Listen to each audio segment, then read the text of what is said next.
예, 이스라엘 백성들에게 대속죄일은 1년 중에서 가장 엄숙하고 중요한 날입니다. 대속죄일을 지키는 그런 신학적인 목적은 이스라엘 백성들이 죄와 부정으로 해서 더럽혀진 회막, 성막을 정결케 할 뿐만 아니라 민족 전체의 죄와 부정을 제거하는 것입니다. 그래서 이제 성막이라고도 하고 회막이라고 하는 것은 성막은 거룩한 막 하나님께서 거하신다는 거고, 회막은 하나님께서 만나주시는 장소로서 미팅이라는 말로 만나주시는 곳이라는 의미로 회막이라고 사용되고 있습니다. 같은 의미입니다. 예, 그래서 이 제사장들은 백성들이 부지 중에라도 또 깨닫지 못하는 상황 속에서 죄를 짓고 그 회막을 더럽힐 수 있는 거죠. 그래서 그 회막의 정결함을 위해서 그 1년에 한 번씩 대속죄일을 7월 10일로 정해놓고 그 대속죄일 제1을 통해서 지성소를 포함해서 성소 또 그리고 회막은 이제 그 뜰 전체까지 다 포함해서 회막이니까 그 회막을 정결케 하는 그런 의식을 행해야만 됐습니다. 대속죄일 의식은 이스라엘 백성들이 거룩한 백성으로서 하나님께 가까이 나아갈 수 있도록 하기 위함이었죠. 그래서 레위기 1장부터 16장까지 쭉 제의적인 정결을 얘기합니다. 그러니까 어떻게 해서 제사를 드려야 되고 어떻게 해야 되는지 아주 순서와 절차를 굉장히 아주 강조하면서 그 제의적 절차의 어떤 최종 정점으로서의 레위기 16장이 나오고, 그 레위기 16장은 대속죄일에 관한 내용이에요. 그래서 레위기 16장까지 하나님 앞에서의 정결을 끝냈으면 그 다음에 17장부터 어떻게 나가냐면 삶에서의 정결.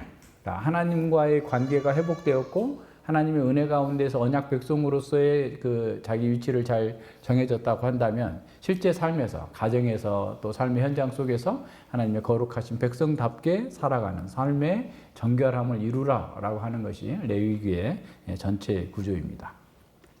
거룩하신 성소 안에서도 여러분 주보에 혹시 처음 오시는 분이 있어서 이게 회막 구조도를 넣었는데, 이게 조금은 좀 더 이게 그 번제단이 있는데도 그만큼씩 길어야 되는데 이거 공간에다 넣다 보니까 그렇게 됐는데, 찾아보시면 돼요. 인터넷에 구글에다 검색해가지고 회막하면은 막 그 하는 것부터 해가지고 성전까지 막 수백 개의 그런 그 이미지들이 뜨고 하니까 한번 찾아보시면 됩니다.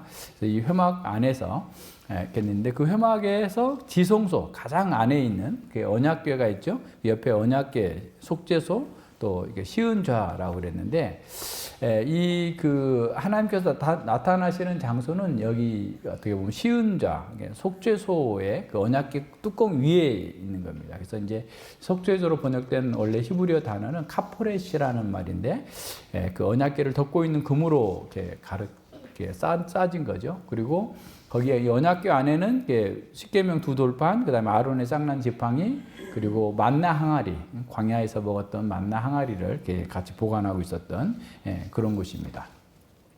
그래서 이 시은좌, 하나님께서 은혜를 베푸시는 장소다라고 했기 때문에 또 시은좌라고 이렇게 머시시트라고 이렇게 얘기하는데, 시은좌, 속죄소 같은 의미입니다.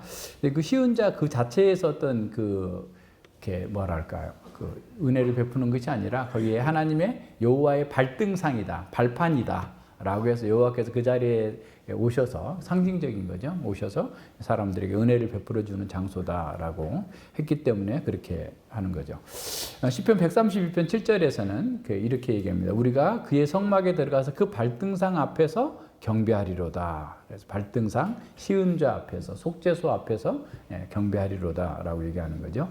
그래서 대속죄일이 거행되는 그 의식은 아론과 자기 제사장들을 위해서 속죄를 하고, 백성들을 위해서 속죄를 하고, 그리고 제사장과 백성을 위해서 제사하고, 그걸 또 이렇게 처리하는 방식들이 쭉 나타납니다. 그래서 아론이 지성소로 들어가기 전에 어떻게 해야 되냐면, 그 성소에 향단이 있죠. 그 분향단에다가 향을 피워서 향이 그냥 앞이 안 보일 정도로 안개가 꽉 껴인 것처럼 그냥 꽉 깜깜한 상태에서 지성소로 들어가요. 그러니까 하나님의 그게 감춰져 있는 하나님의 영광을 함부로 볼 수 없다고 하는 그 상태 속으로 이렇게 들어가 가지고, 그 다음에 그 속에 들어가서 이제 법궤 앞에 밖에서 이제 1년에 한 번만 들어갈 수 있어요. 대제사장이 지성소에는 1년에 한 번만 들어갈 수 있는데, 순양 또 염소를 잡은 그 피를 가지고 들어가서 이 속죄소 위에다가 뿌리는 거예요. 위에다 이렇게 뿌려가지고 7번 뿌려서 그 죄 사함을 받도록 이렇게 만들어주는 그런 것입니다. 그래서 이제 제사장이 지성소에 속죄소에 지금 피를 가지고 들어가 있는 그 동안은 이스라엘 백성들은 회막 안으로 들어올 수가 없어요. 다 밖에서 대기하고 있어야 돼요. 그래서 이제 그 제사장이 그 끝나고 나오면 이렇게 그를 이제 그 다음 단계로 가는데, 그 다음 단계가 어떤 거냐면 아사셀 염소 2마리를 수염소 2마리를 준비했다가 한 마리는 속죄제로 들여서 피를 뿌리고 한 마리는 이제 거기 대제사장이 염소의 머리에다 2손을 올려요. 그래서 백성들의 죄를 다 고해요. 백성들의 죄를 다 고하고 그 그러니까 안수하면서 죄를 고한다라는 것은 이 백성들과 이 아사셀 염소가 동일시되는 거예요. 그러니까 염소는 죄가 없지만 백성들이 모든 죄를 짊어지고, 아사셀이라는 말도 여러 가지 뭐 낭떠러지라는 말도 있고 또는 뭐 이렇게 귀신들이 사는 곳이다라는 말도 있고 그러는데, 이 아사셀 염소를 저기 광야 무인지경까지 가는데 무인지경이 거의 낭떠러지에다가 절벽에 떨어뜨리나 봐요. 떨어뜨리면 이제 거기서 죽어서 다시는 동이서에서 본 것처럼 하나님께서 우리의 죄가를 멀리 옮기셨다라고 했고, 그리고 이제 그 아사셀 염소를 끌고 갔던 사람은 다시 올 때 다 옷을 빨고 정결케 돼야 돼요. 왜냐하면 그 죄가 또 묻었으니까 그 죄를 이렇게 없애고서 들어올 수 있는 방식으로. 그래서 아사셀 염소가 다시 돌아올 수 없도록 하기 위해서 그렇게 멀리 무인지경까지 광야의 낭떠러지까지 끌고 가서 거기서 떨어뜨렸는지 아예 밀쳐놨는지 모르겠으나 그렇게 해가지고 이제 나간 겁니다. 대속죄를 준비하는 대제사장은 굉장히 주의를 기울였어야만 돼요. 그러니까 이제 자기가 그 레위기 앞에 15장에 보면 이렇게 설정을 하게 되면 부정해지니까 하나님 앞에 나아갈 수 없다라고 해서 뭐 아내하고도 잠도 자지 않고 또 그 긴장하고 또 준비하기 위해서 밤새 기도하면서 아예 그 전날은 잠도 자지 않았다라고 할 정도로 그럽니다. 근데 유대인들의 그 전승에 의하면 성경에는 없지만 그 이렇게 제사장이 들어갈 때 다리에다가 밧줄을 묶어요. 그리고 이렇게 딸랑딸랑하는 그 종을 이렇게 달아가지고 가서 죽을 수 있으니까. 그러니까 시간이 지났는데도 안 나와. 제사장이 지성소로 분향하러 갔는데, 지성소로 지금 피를 뿌리러 갔는데 안 나오면 죽었나 살았나 알 수가 없잖아요. 그래서 그거를 잡았더니 누가 아무나 들어갈 수가 없으니까 다리에 묶어져 있는 줄을 당겨가지고 그 사람이 이렇게 죽었으면 시체를 갖다가 장사해야 되는. 그러니까 굉장히 위험한 일인 거죠. 그러니까 그 나답과 아비후가 잘못된 분향을 했다가 죽은 것처럼 지성소에 가서 잘못된 방식으로 그 언약 속죄소 앞에 피를 뿌리거나 시은자에게 잘못된 방식으로 대하게 되면 죽을 수 있기 때문에 그렇게 했다라는 거예요. 그래서 그 대제사장을 할지라도 거룩하신 하나님의 임재가 머물고 있는 그 지성소에 들어가는 일은 굉장히 위험한 일이었다라고 얘기합니다. 그래서 이제 미슈나에서는 그 아무 일 없이 잘 마치고 온 그 제사장은 자기 친구들을 초대가 집에서 잔치를 벌였을 정도로 그만큼 엄밀하게 그런 상황들을 진행했다라는 거예요. 그래서 모든 절차와 순서 그 내용들은 하나님께서 계시해 주신 대로만 해야 된다라는 거예요. 잘못하면 어떻게 보면 대제사장이라도 죽을 수 있기 때문에 그래요. 자, 그런데 문제는 뭡니까? 그 587년에 주전 587년에 예루살렘 성전이 불타고 없어졌잖아요. 그러고 나서 이제 480년 저기 바벨론 포로로 잡혀갔다가 돌아온 사람들, 수르바벨 성전에는 더 이상 언약궤가 없었어요. 그러니까 성전을 짓는 것도 굉장히 우리가 학계나 스가랴에서 본 것처럼 성전을 건축하는 것도 굉장히 어려운 일이었는데 더 어려웠던 것은 언약궤가 없었다는 거예요. 어디로 사라져 버린 거예요. 근데 그것은 에레미야 3장에서도 보면 하나님께 더 이상 언약궤가 필요 없이 새 성전 이루어질 것이다라고 얘기를 했는데, 근데 이제 성전을 지었지만 언약궤가 없어요. 그럼 어떻게 했겠어요? 1년에 한 번씩 계속해서 대속죄를 지켰는데 언약궤가 있을 거다라고 생각하고 거기다가 공중에다 뿌린 거예요. 언약궤 자리에 공중에다가 피를 이렇게 짐승의 피를 뿌리면서 이스라엘 백성들은 뭘 기대했겠어요? 에스겔이라든가 에레미야가 예언한 대로 메시아가 오셔서 하나님의 성전이 온전한 회복이 되면 언약궤도 다시 회복되어져 가지고 하나님께 나아가는 제사가 제대로 드려질 수 있을 거다라고 하는 기대와 열망을 계속하고 있었던 거죠. 그러니까 그 기간이 벌써 지금 400여 년 동안 그렇게 해온 거예요. 그러니까 만약에 우리 민족에 그런 일이 있었다고 보세요. 그러니까 뭐 지금 한글 창제가 뭐 한 이제 500년, 600년 됐다 이렇게 하는데 만약에 뭐 지난번에 무슨 뭐 훈민정음 해례본을 누가 뭐 100억을 달라, 무슨 책 어떤 분이 그 100억을 달라 하니까 막 사람들 사이에 막 이렇게 이런 말 저런 말 나오잖아요.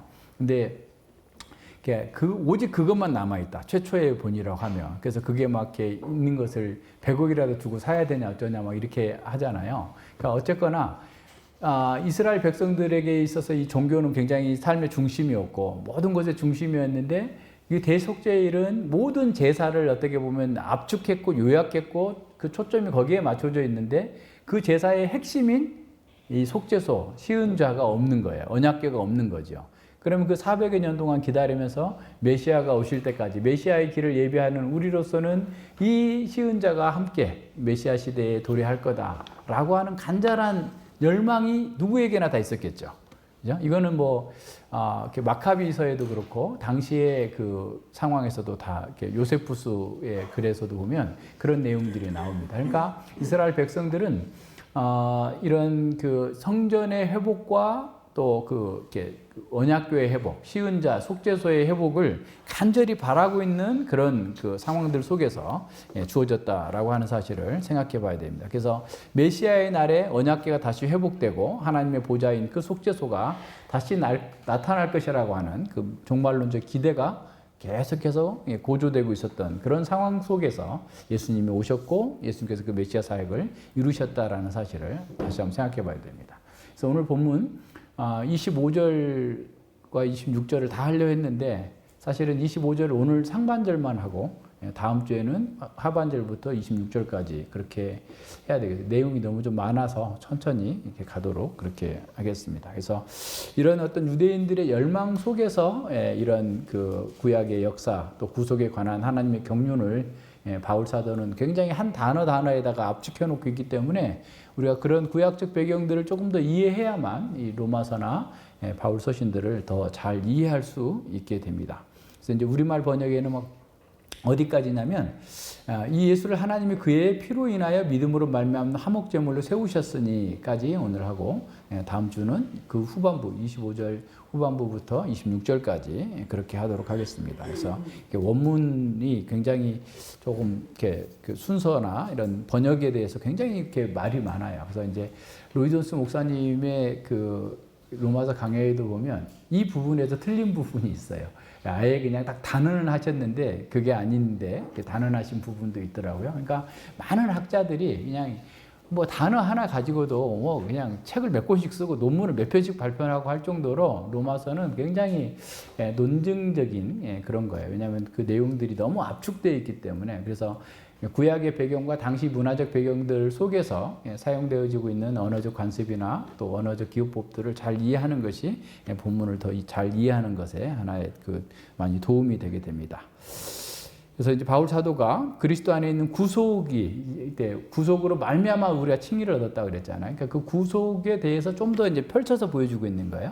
25절에 좀 더 펼쳐 보여주고 있는데 그 펼쳐 보여주는 것이 어떻게 된 거냐면 이 25절에 그리스도의 사역으로 이렇게 초점이 된 거예요. 그리스도의 구속이 어떤 것인지를 보여주는 거예요. 그래서 이 예수를 하나님이 그 피로 인하여 믿음으로 말미암는 화목제물로 세우셨으니라고 그랬어요. 그래서 이제 이 번역에 문제가 없다면 그냥 슉슉슉 넘어가면 되는데 이 번역의 문제가 굉장히 다 단어마다 지금 이렇게 붙어 있어가지고 그거를 이렇게 조금 정리를 잠깐 하면 이제 어렵지 않게 그냥 잠깐 하면 그런 겁니다. 그러니까 여기서 이제 구속의 특성을 좀 더 이렇게 자세하게 설명하고 있는데 첫 번째가 뭐냐면 첫 번째 단어가 힐라스테리온이라는 말이에요. 그러니까 이것을 우리말 번역에는 화목 제물로 번역했어요. 그 어떤 번역에는 속죄 제물로 번역해놨어요. 또 어떤 번역에는 속죄소 시은좌로 번역을 해놨습니다. 근데 이제 그 초대교회부터 쭉 루터 칼빈 때까지도 다 그 속죄소로 번역을 해왔어요. 그런데 이제 18세기, 19세기 말에 어떤 학자가 이거는 화목제물로 번역하는 게 좋다 해가지고 이제 화목제물로 번역을 하던 것들이 이제 많이 나왔어요. 그래서 이제 대부분 영역본이나 또 그 킹제임스 버전도 화목제물로 번역을 해놨어요. 그러다 보니까 이제 화목제물이라고 주로 많은 성경들이 번역을 해놨는데요. 우선은 그것이 이제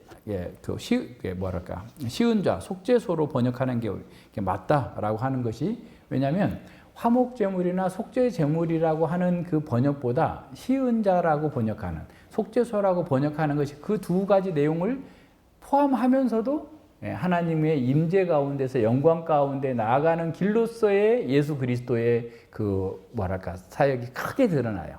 그러니까 굳이 그걸 제하해 버릴 필요가 없잖아요. 그러니까 화목제물로만 한다면 그냥 예수님이 하나의 죽어서 하나님과 우리 사이를 화목하게 한 거다. 죄책만 없앤 거다. 속죄제물도 마찬가지고 그런 방식으로 내용이 축소되는가 하면 오히려 속죄소다라고 하면 그것이 다 포함하고, 그리고 영광의 하나님께로 나가는 길이고 영광의 하나님으로 구원자로 주님께서 세워졌다라고 하는 것을 선언하는 것이기 때문에 속죄소로 보는 것이 더 분명한 의미를 다 잘 드러낸다라고 생각을 합니다. 왜냐하면 앞서 얘기한 것처럼 바울은 또 당시 유대인들은 이 속죄소가 그 언약궤가 회복되기를 간절히 소망하고 있는 그런 속에서 예수 그리스도가 바로 그 속죄소시다. 하나님께서 그 속죄소로 세우셨다. 예수님을 주와 그리스도로 세우셨다라고 했었던 베드로의 설교에 비춰서 보더라도 그렇게 보는 것이 더 풍성한 그 이해가 된다라는 겁니다. 두 번째는 디아티스 피스테오스라는 말인데, 이 말은 믿음을 통하여라는 말로 우리말로는 번역했어요. 믿음으로 말미암아라고 번역을 했는데, 우리가 지난번에 3장 22절에서도 했고 또 1장 17절에서 했던 것처럼 여기서 믿음은 신실함. 그래서 이제 그의 신실함을 통하여, 그의 믿음이에요. 여기서는 이제 어떻게 보면 우리의 믿음인 것처럼 또 이렇게 나오죠. 그죠? 목적적으로, 이렇게 목적격적 소유격으로 번역을 했기 때문에 그래요. 주격적 소유격으로 번역하면 그리스도의, 예수님의 신실함으로 말미암는 이라고 번역을 해야 맞습니다. 우선 좀 보세요. 또 계속 할 거예요. 그다음에 세 번째로는 그의 피로 말미암아라고 했을 때도 그의 피로 말미암아라고 했을 때도 이것이 그의 피가 어디를 수식하느냐. 그러니까 쉽게 말하면 지금 앞서도 말한 것처럼 예수 그리스도의 하나님께서 사실은 하나님께서 공포하셨다. 그가 예수님이 속죄소라는 사실을 공포했다. 그리고 그것을 연결해 주는 것이 그의 믿음으로 말미암아 그의 피로 말미암아가 거기에 받쳐져 있어요. 그러니까 예수 그리스도를 속죄소로 세우셨다. 어떻게 세우셨느냐? 그의 신실함으로 그의 피로 말미암아. 그래서 그의 신실함과 그의 피가 예수님의 속죄소라는 말에, 힐라스테로인이라는 말에 다 걸리는, 거기에 걸려야 돼요. 그러니까 이제 가면서 보세요. 그래서 이제 우선 그래서 이 내용 많이 안 하려고 그랬는데 어쨌든 보세요.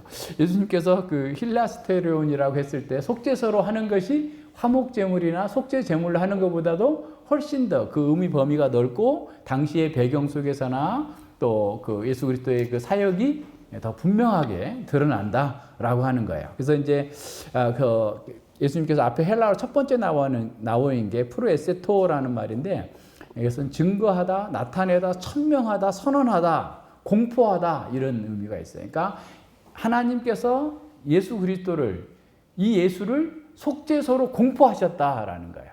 이 말은 다시 말하면 예수님 외에 속죄 받을 길도 없고, 예수님 외에 하나님의 은혜의 길로 나갈 수도 없고, 예수님 외에 하나님의 뜻 안에서 복을 누릴 수도 없다라는 말을 다 포괄하고 있어요.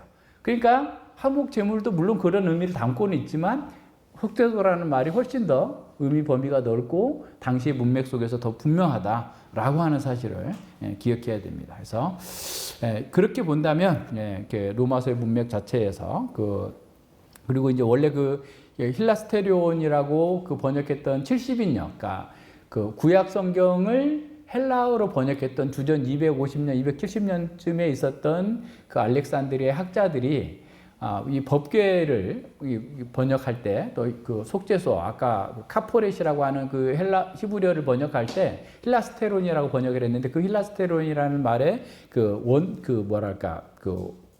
근본적인 단어가 힐라스모스라는 말인데 이 말은 은혜, 자비라는 말을 포함하고 있어요. 그러니까 하나님께서 그 70인역 성경 번역자들은 그 시은좌가 그러니까 그 카포렛이라고 하는 그 법궤의 뚜껑이 속죄소가 하나님께서 은혜를 베푸시는 곳이다 라고 하는 것을 이해하면서 그렇게 쓴 거예요. 그리고 이 단어가 신약에서 27회 정도 사용되고 있는데 번역자들이 사용한 거 전부 다 속죄소를 의미할 때 힐라스테론이라고 사용하고 있어요.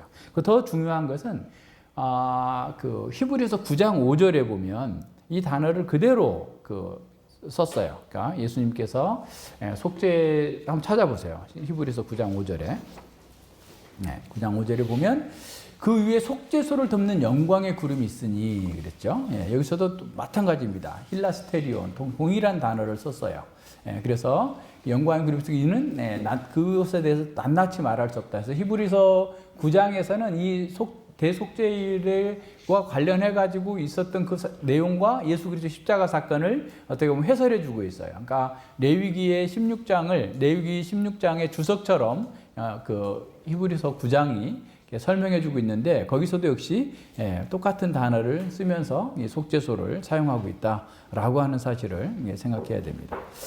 그래서 이런 면에서 바울 사도는 하나님께서 속죄소에서 그 베푸셨던 대속의 은혜가 예수 그리스도의 신실함과 그 피를 통해서 다시 임하게 되었고 궁극적인 완성에 이르게 되었다라고 선언하고 있는 거죠. 그러니까 구약 성경에서 예표적으로 모형적으로 보여주고 있었던 그런 대속의 사건들이 예수님 안에서 온전하게 확증되고 확인되고 완성되어져서 이제는 다른 길이 아니라 예전의 길이 아니라 예전의 방식이 아니라 모형이나 그림자로 주어졌던 것이 아니라 예수 그리스도 십자가 안에서 모든 것들이 성취되었고 완성되었다라고 하는 사실을 보여주는 겁니다.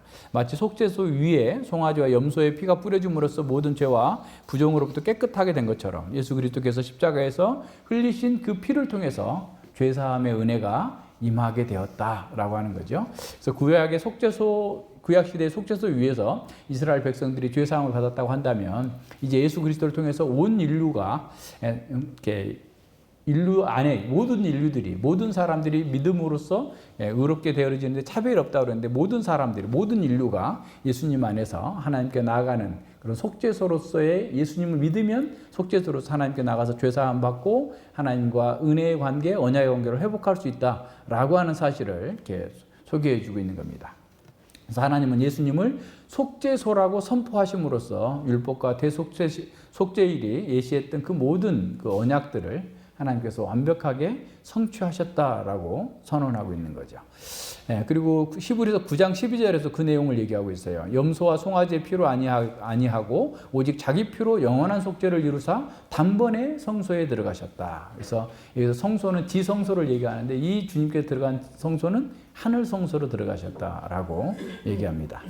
또 히브리서 10장 10절에서도 이 뜻을 쫓아 예수 그리스도는 몸을 단번에 들이심으로 말미암아 우리가 거룩함을 얻었노라라고 선언하고 있어요.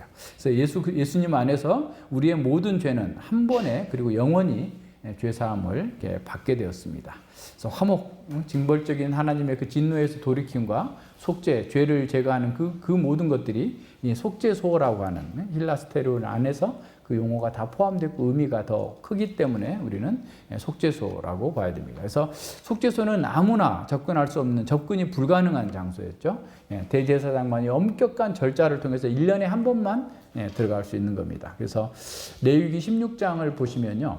2절 3절에서 나답과 아비후가 죽은 사실을 언급하고 있어요. 그건 레위기 10장에서 있었던 일인데 16장에서 대속죄를 얘기하시면서 또 말씀하시는 이유가 뭐냐면 절차대로 하지 않으면 죽을 수 있다라고 하는 사실을 견고하고 시작하고 있음을 보게 됩니다.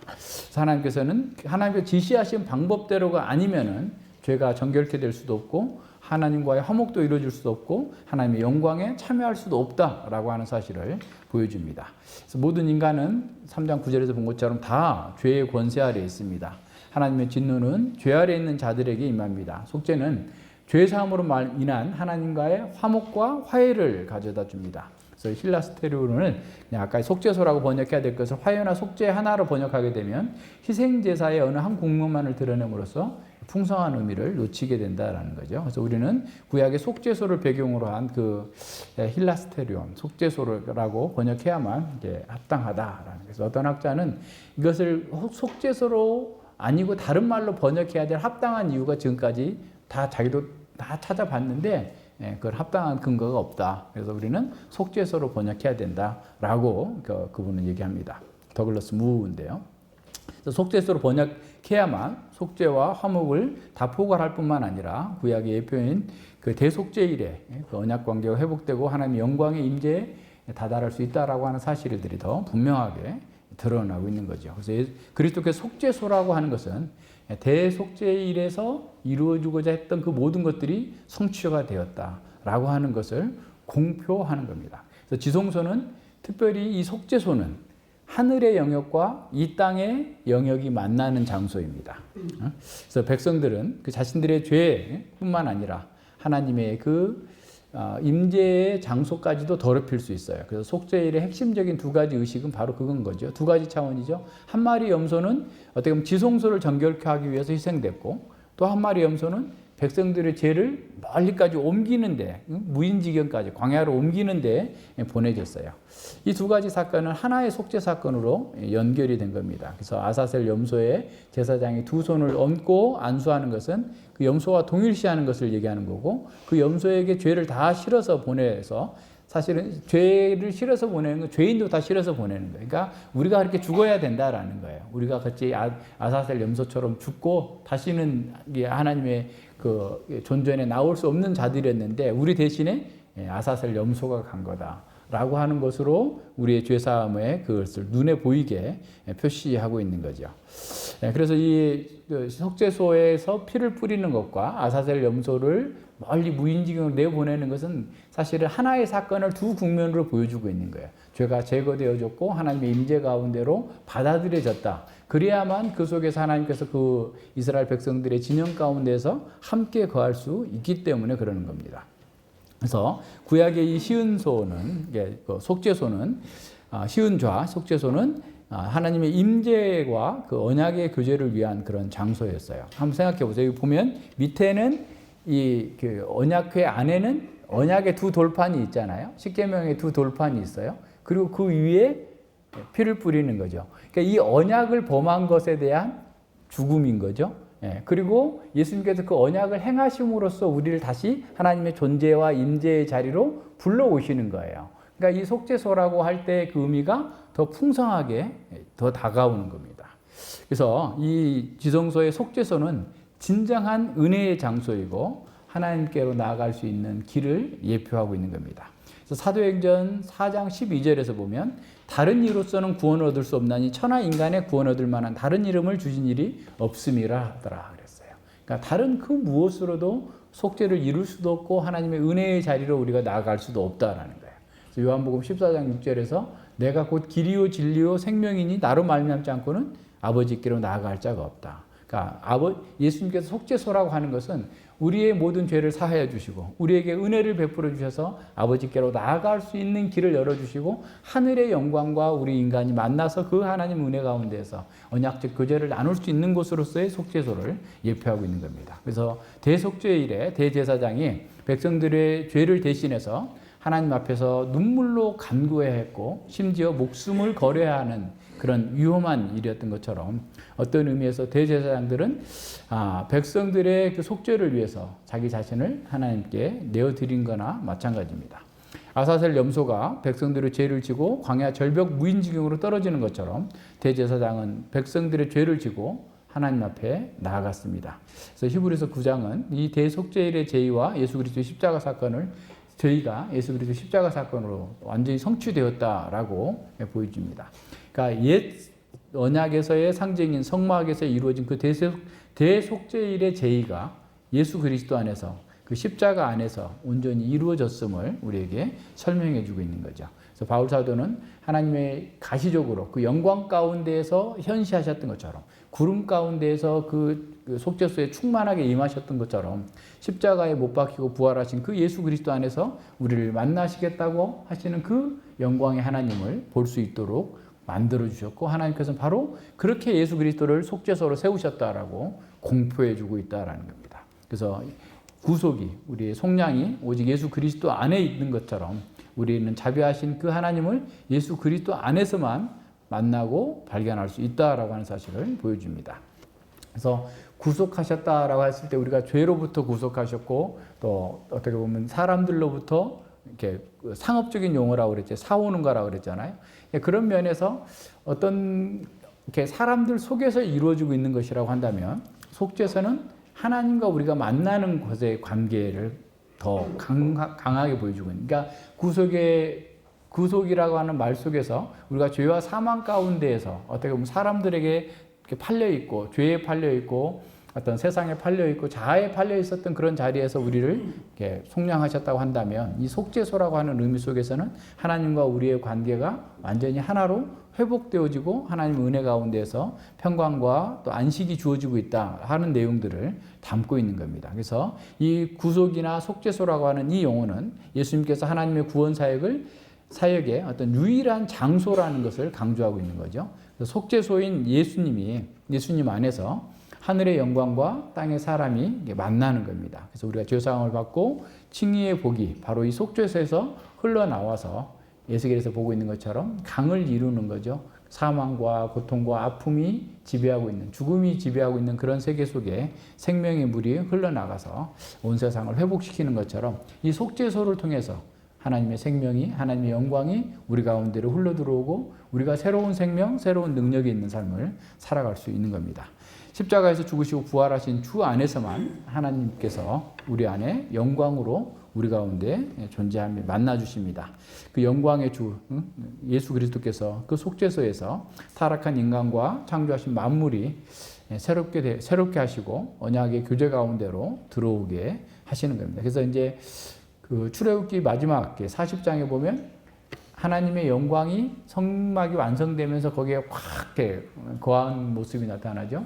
또 솔로몬의 성전이 완성되었을 때 열왕기상 8장에서도 하나님의 영광이 가득하게 되었다라고 나오고, 에스겔에서도 장래에 그 하나님의 영광이 성전에 가득하게 될 것을 선언하고 있습니다. 그래서 하나님의 영광으로 충만한 종말론적 성전은 바로 예수 그리스도 안에서 구별되어진 거예요. 이스라엘 백성들이 언약궤를 잃어버리고 속죄소를 잃어버리고 400여 년 동안 갈망했던 그 바로 속죄소가 예수 그리스도로서 나타나셨다라고 하는 사실을 보게 됩니다.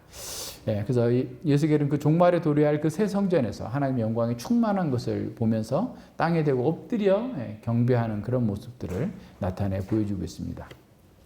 바울은 예수 그리스도의 오심으로 이 종말의 시대가 열렸다라고 하는 사실을 선언하고, 구약 시대의 여러 부분과 여러 모양으로 예언되고 묘사되었던 하나님의 영광이 이제 역사 속에 들어오셨고, 그 예수님께서 바로 속죄소 시은자가 되셔서 하나님의 영광의 임재로 우리와 함께 계시다. 임마누엘로 우리에게 영광을 부여하시는 분이다라고 하는 사실을 보여줍니다. 그래서 하나님은 예수님 안에서 우리와 만나주시고 우리와 함께 하십니다. 에스겔이 미리 보았던 것처럼 높고 거룩하신 하나님의 영광은 예수님 가운데서 우리 가운데 왔어요.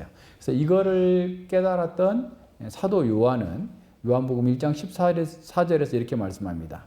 말씀이 육신이 되어 우리 가운데 거하심에 우리가 그 영광을 보니 아버지의 독생자의 영광이요 은혜와 진리가 충만하더라 그랬어요. 은혜와 진리가 충만한 그 모습을 예수 그리스도 안에서 그는 발견한 거죠. 그리고 히브리서 저자도 예수님을 보면서 하나님의 영광의 강체시요 그 본체의 형상이라고 말씀하십니다. 그래서 예수님께서 행하신 그 모든 것들은 단지 어떤 기적으로만 끝나는 것이 아니라 주님이 얼마나 영광스러운 분이신지를 보여주고 있는 거예요. 그래서 요한은 예수님께서 물 항아리에다가 포도주를 변화시키는 그 사건을 이해하면서 영광을 나타내셨다라고 해석해 주고 있습니다. 두 번째 봅니다. 이제 그리스도의 신실함, 그의 피로 말미암은 대속을 봅니다. 그러니까 두 번째 두 전치사구는 다 앞서 얘기한 것처럼 속죄소를 꾸며주는 것으로 봐야 됩니다. 그의 신실함이고 또 그의 피에서 얘기하는데요.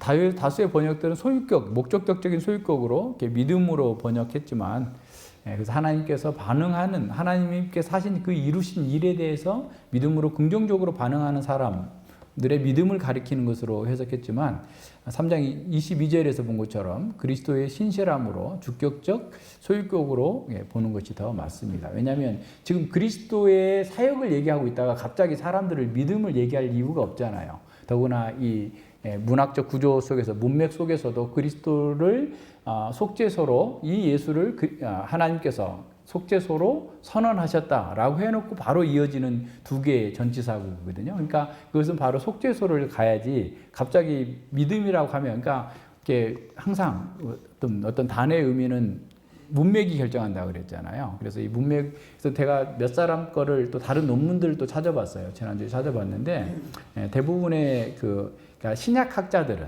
로마서를 전공한 이 사람들은 저처럼 해석을 해요. 그렇게 하는 게 맞다라고. 왜냐하면 문맥이 너무 분명하니까. 근데 이제 과거에 공부하셨던 분들은 그렇게 하지 않는 분들도 더러 계시는데, 어쨌든 그것은 또 분명합니다. 그래서 그의 예수 그리스도의 신실함으로 말미암아라고 해석해야 돼. 그러면 자 보세요. 하나님께서 속죄소로 예수 그리스도를 세우셨다고 공포하셨어요. 이분만이, 예수님만이 속죄소다라고 하는 사실을 온 세상에 공포하셨어. 근데 무엇 때문에? 예수님의 신실함 때문에. 그럼 예수님의 신실함은 무엇 때문에? 그의 피 때문에, 십자가 사역 때문에. 그러니까 예수님의 십자가 사역, 그의 피는 예수님의 생애 전체에서 얼마나 하나님 앞에 순종하고 살았는가를 한마디로 표현하고 있는 거잖아요. 그죠? 그러니까 지금 25절 상반절에서 하나님께서 예수 그리스도를 속죄소로 공포하셨는데, 무엇에 근거해서? 그의 피, 그의 신실함을 근거해서 속죄소로 세우셨다라고 하는 것이 더 분명하고 온전한 의미예요. 자, 그렇게 이해하면은 더 이렇게 어려운 거 없습니다. 그래서 이제 우리말 번역이 조금 이렇게 꼬아져 있고 다른 번역들도 마찬가지긴 한데, 어쨌든 그것이 그렇게 번역했는 게 맞아요. 그래서 이제 지난번에 봤던 것처럼 NET, New English Translation이라고 하는 그 성경에서도 그와 같은 방식으로 번역을 해놨어요. 그래서 거기다 써놨는데, 밑에 써놨죠. 여기 좀 해놨는데, 그와 같은 방식으로 번역하는 것이 더 적절하다라고 보는 것이 맞습니다.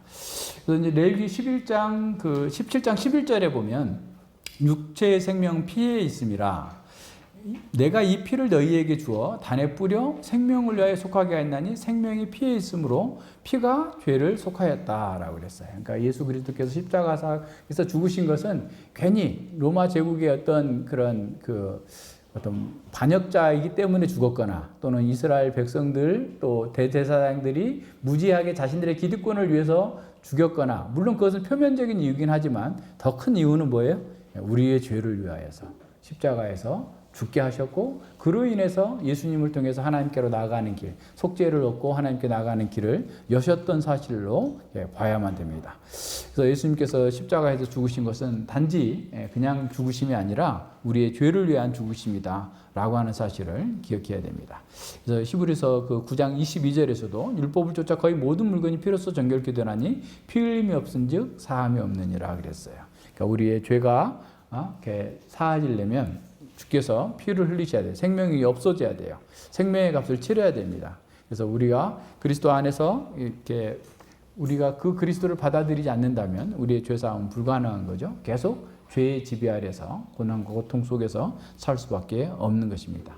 그래서 구약 제사에서 피 흘리는 것은 다 거의 필수적인 거예요. 그래서 그러니까 인간의 죄로 인한 하나님의 진노를 누그러뜨리는 방식인 거죠. 그게 어떻게 보면. 그래서 진노를 누그러뜨리는 것을 그림자로서 모형적으로 보여준 거예요. 그래서 이제 번제를 드리는 사람도 마찬가지죠. 번제를 할 때 자기가 안수해요. 자기 죄를 고하해요. 그리고 그 양을 자기가 잡아요. 자기가 죽여요. 그리고 이제 그 제사장 레위인들이 그걸 각 떠가지고 불에 태워요. 불을 태우는데 짐승 타는 그 고기 냄새 좋아요, 여러분? 안 좋잖아요. 근데 하나님께서 그걸 흠양하셨다. 기쁘게 받으셨다라는 말은 뭐예요? 그 죄가 그걸로 인해서 사해졌으니까. 죄가 없어진 것으로 여겼기 때문에 그것이 하나님께서 맞기 좋은 것이지. 그러니까 이제 계속 이사야서나 이런 데서 선지자들이 책망하는 것 중에 하나가 뭡니까? 제사는 열심히 드리는 거예요. 짐승은 많이 막 수만 마리 갖다 죽이는데 자기 죄는 여전히 똑같이 살고 있는 거예요.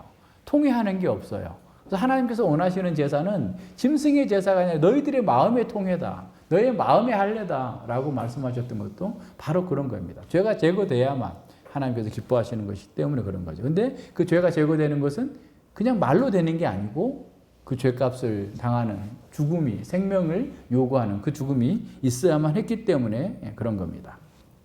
그래서 인류의 구속을 위한 예수 그리스도의 십자가 사건은 하나님 언약적 신실함이 나타난 그 사건입니다. 그래서 이를 믿는 모든 사람들은 구속을 받고 믿음으로 의롭다 하는 은혜를 잊게 됩니다. 그래서 예수님의 피, 그의 피라는 말은 예수님의 희생제사 십자가 사건을 가리키는 겁니다. 대제사장이 대속죄일에 피를 속죄소 시은자에 뿌리고 모든 백성들이 죄사함을 받는 것처럼 오직 예수 그리스도께서 자기 피로 영원한 속죄를 단번에 이루셔서 하늘 성소로 올라가셨다라고 선언한 것을 우리는 기억해야 됩니다. 그래서 하나님은 예수 그리스도를 속죄소로 공포하셨어요. 그래서 이제는 예수 그리스도의 신실함과 그의 피로 말미암아서 하나님께로 나아가는 길, 속죄소로 가는 길이 모든 인류에게 열려 있어요. 그러니까 속죄소 예수 그리스도에게 나가면 다 하나님께로 나가고 하나님의 영광에 참여하는 것이고 하나님의 생명을 누리게 되는 겁니다. 따라서 이를 믿는 자들에게 구속의 은혜와 칭의의 복, 또 하나님의 영광에 참여하는 복을 누리게 된다라고 하는 것을 기억해야 됩니다. 구약의 제사 제도는 대속죄일의 의식 안에서 그 초점이 하나로 집중되어 있습니다. 레위기의 그 대속죄일 의식은 계속해서 되풀이해야 된다는 점에서 매년마다 되풀이해야 된다는 점에서 완전하지 못했습니다. 그렇지만 예수님은 단번에 영원히 속죄를 이루심으로써 대속죄일이 예표했던 그 모든 것들을 성취하셨습니다. 그래서 대속죄일의 참된 의미는 십자가에 달리신 예수 그리스도 안에서 성취되었습니다. 이제는 속죄소인 예수 그리스도를 통해서 누구나 거룩하신 하나님께 나아가는 길이 열렸습니다. 예수님께서 십자가에서 운명하실 때 성소의 휘장이 찢어진 것은 바로 이런 것을 보여주는 것이죠. 대속죄일의 의식은 예수 그리스도께서 십자가에서 이루신 구속을 보여주는 예표였습니다. 히브리서는 대속죄일의 의식을 집례하는 대제사장의 모습 속에서 십자가로 속죄를 이루시는 대제사장 예수 그리스도를 겹쳐서 보여주고 있습니다. 대속죄일에 대제사장이 자신과 백성들을 위해서 송아지와 염소를 속죄제로 드린 같이 예수 그리스도는 자신을 하나님께 온전한 속죄의 제물로 드리셨습니다. 예수 그리스도의 대제사장적 사역은 대속죄일의 대제사장과 사역과 비교해보면 네 가지 탁월한 점이 있습니다. 첫 번째는 구약의 대제사장은 흠이 있었기 때문에 자신을 위해서 먼저 속죄의 제사를 드려야 했습니다. 하지만 예수 그리스도는 흠이 없으신 분입니다. 그래서 자기 몸으로 제사를 드린 거죠. 그 다음에 두 번째로 구약의 대제사장은 짐승을 속죄 제물로 드렸지만 예수 그리스도는 자기 몸을 속죄의 제물로 드리셨습니다. 구약 대제사장은 반복적으로 대속죄의 의식을 행했지만 예수님은 십자가에서 단번에 영원한 속죄를 이루셨습니다. 네 번째로 구약의 대제사장은 땅의 지성소로 들어가셨지만 예수님께서는 인간의 손으로 만들지 않은 하늘의 지성소로 들어가셨습니다. 이제 예수 그리스도는 그의 백성들을 위해서 항상 중보하시는 하늘의 대제사장으로 계십니다. 따라서 예수 그리스도께서 이루신 이 구속사역은 완전하고 또 영원합니다. 아사셀 염소를 광야로 보내는 의식은 대속죄일의 의식의 어떤 면에서 절정이었습니다. 아사셀 염소를 광야로 보내기 전에 대제사장은 두 손으로 그 염소의 머리에 안수하였습니다. 그때 대제사장은 백성들이 모든 불의와 죄를 고백하는 그 의식을 행했습니다. 유대인들의 그 전승에 따르면 대제사장의 그 고백이 효력을 얻기 위해서는 모든 백성이 참여해야 된다라고 하는 그 미시나의 글이 있습니다. 대제사장이 두 손으로 염소의 머리에 안수하는 것은 백성들의 모든 죄와 불의를 염소에게 전가하는 것을 의미했습니다. 아사셀 염소는 죄가 없지만 백성들의 죄를 대신 짊어진 것입니다. 대제사장은 준비된 사람으로 하여금 아사셀 염소를 광야로 보내게 합니다. 이 사람의 역할은 백성들의 죄를 대신 짊어진 아사셀 염소가 다시 진으로 돌아오지 못하게 하는 것이었습니다. 아사셀 염소가 접근할 수 없는 땅, 낭떠러지나 그 절벽 아래에 이르는 것을 확인한 후에야 돌아올 수 있었습니다. 그렇게 함으로써 죄가 동이 서에서 먼 것처럼 하나님께서 우리 죄를 멀리 옮기셨음을 의미했던 것이죠. 따라서 아사셀 염소에게 백성의 죄를 지워서 광야로 보내는 의식은 백성들의 모든 죄와 불의가 공동체로부터 완전히 제거되었다라고 하는 것을 보여주고 있습니다. 아사셀 염소 또한 예수 그리스도를 예표했습니다. 세 가지 공통점이 있습니다. 첫째는 아사셀 염소는 죄가 없죠. 염소가 무슨 죄가 도덕적인 죄가 있는 게 아니잖아요. 그렇지만 이스라엘 백성들이 죄를 지고 죽임을 당하게 된 거죠. 마찬가지로 죄가 없으신 예수님께서 인류의 죄를 지시고 십자가에서 죽임을 당하셨습니다. 고린도후서 5장 21절에는 하나님이 죄를 알지도 못하신 자로 우리를 대신하여 죄를 삼으신 것은 우리로 하여금 죄 안에서 예수님 안에서 하나님의 의가 되도록 하나님의 의를 따라 사는 사람이 되도록 하셨다라고 합니다. 두 번째로 백성들의 죄를 짊어진 아사셀 염소가 진영 밖으로 보내져서 죽임을 당하게 된 것처럼 예수님께서는 인류의 죄를 짊어지시고 진영 밖에서 죽음을 당하셨어요.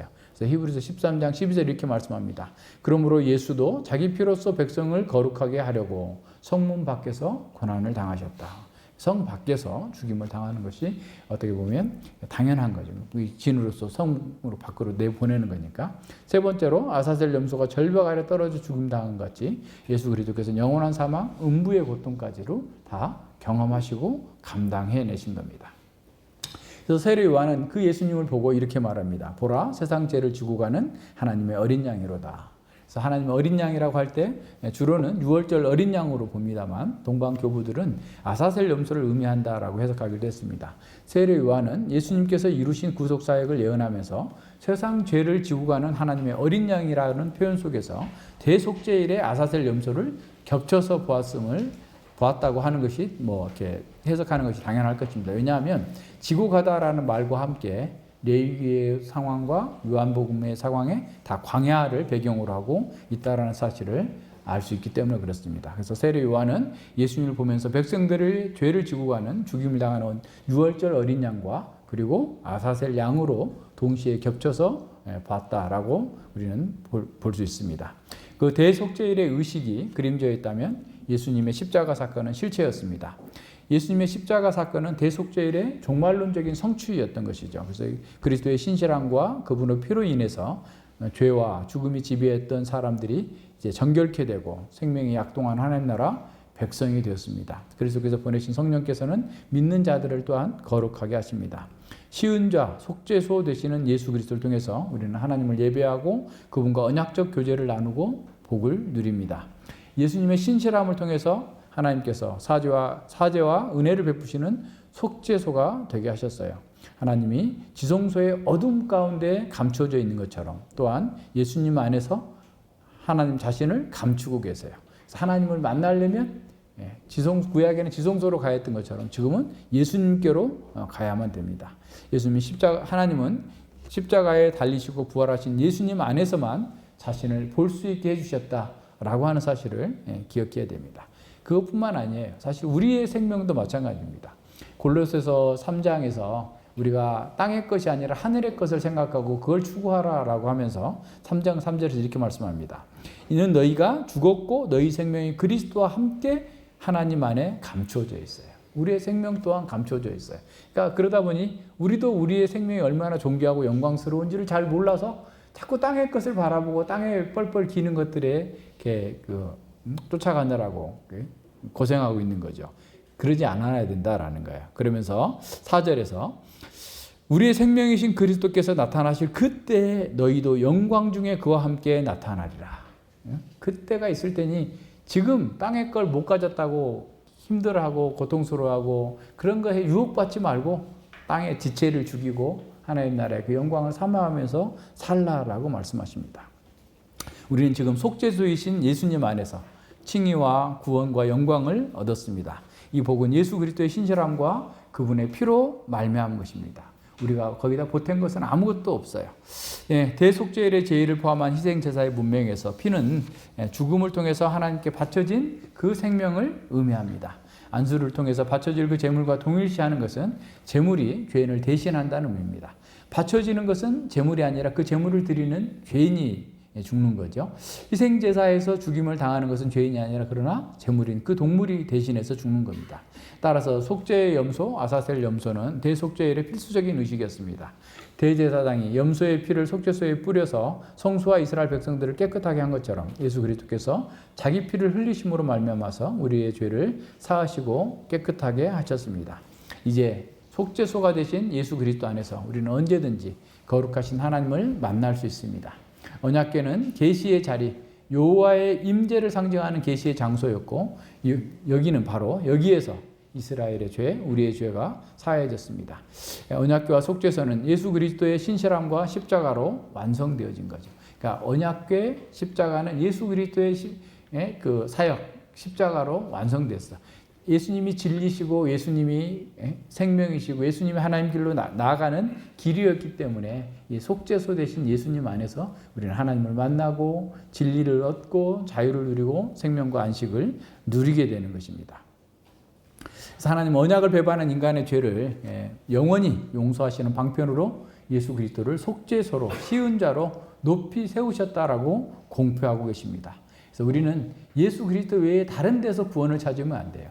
돈에서 찾으면 안 되고 사람에게 찾으면 안 되고 세상의 어떤 정치 지도자들에게서 찾아도 안 돼요.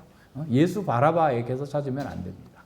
예수 그리스도에게서 찾아야 됩니다. 그래서 예수님께서 우리의 죄를 짊어지시고 십자가에 못 박혀 죽으심으로써 우리의 죄를 대속하셨고 하나님과 사람 사이에 막힌 담을 하시고 원수된 것을 폐하셨습니다. 쉬운 자 이 속죄소를 통해서 우리는 하나님의 영광에 이르고 그 영광을 지금부터 영원토록 누리는 사람들이 되었어요. 그래서 이런 내용들을 더 깊이 묵상하면서 하나님의 은혜 가운데에서 그 쉬운 자 대신 속죄소 대신 예수님과 늘 동행하는 그 은혜를 우리가 함께 누리기를 바랍니다. 하나님 아버지 감사드립니다. 주님께서 우리에게 그 거룩한 은혜를 허락해 주신 것을 우리가 말씀을 통해서 보았습니다. 바울 사도가 참으로 그 당시에 하나님의 은혜를 깨닫고 이처럼 구약의 모든 하나님의 말씀들의 그 성취로서 예수 그리스도께서 속죄소가 되셔서 우리에게 구원의 길을 여셨고 생명의 길을 여셨고 참으로 다시 없는 하나님의 은혜의 통로로서 우리에게 지금까지도 계속해서 하나님의 복을 부어주신다는 사실을 알게 하시고 깨닫게 해주셔서 감사를 드립니다. 우리가 이런 은혜를 받은 자로서 참으로 어떤 마음과 세계관으로 이 세상을 바라보고 자신을 바라보고 인생을 바라봐야 될 것인지를 다시금 생각합니다. 주께서 우리에게 은혜 주신 것을 더 깊이 깨닫고 묵상하면서 참으로 세상이 아니라 예수 그리스도 안에서 진정한 삶, 진정한 은혜를 누리면서 주의 영광을 위해 살아갈 수 있도록 저희들을 지켜주시고 보호하여 주시옵소서. 감사드리오며 예수님 이름으로 기도드립니다. 아멘.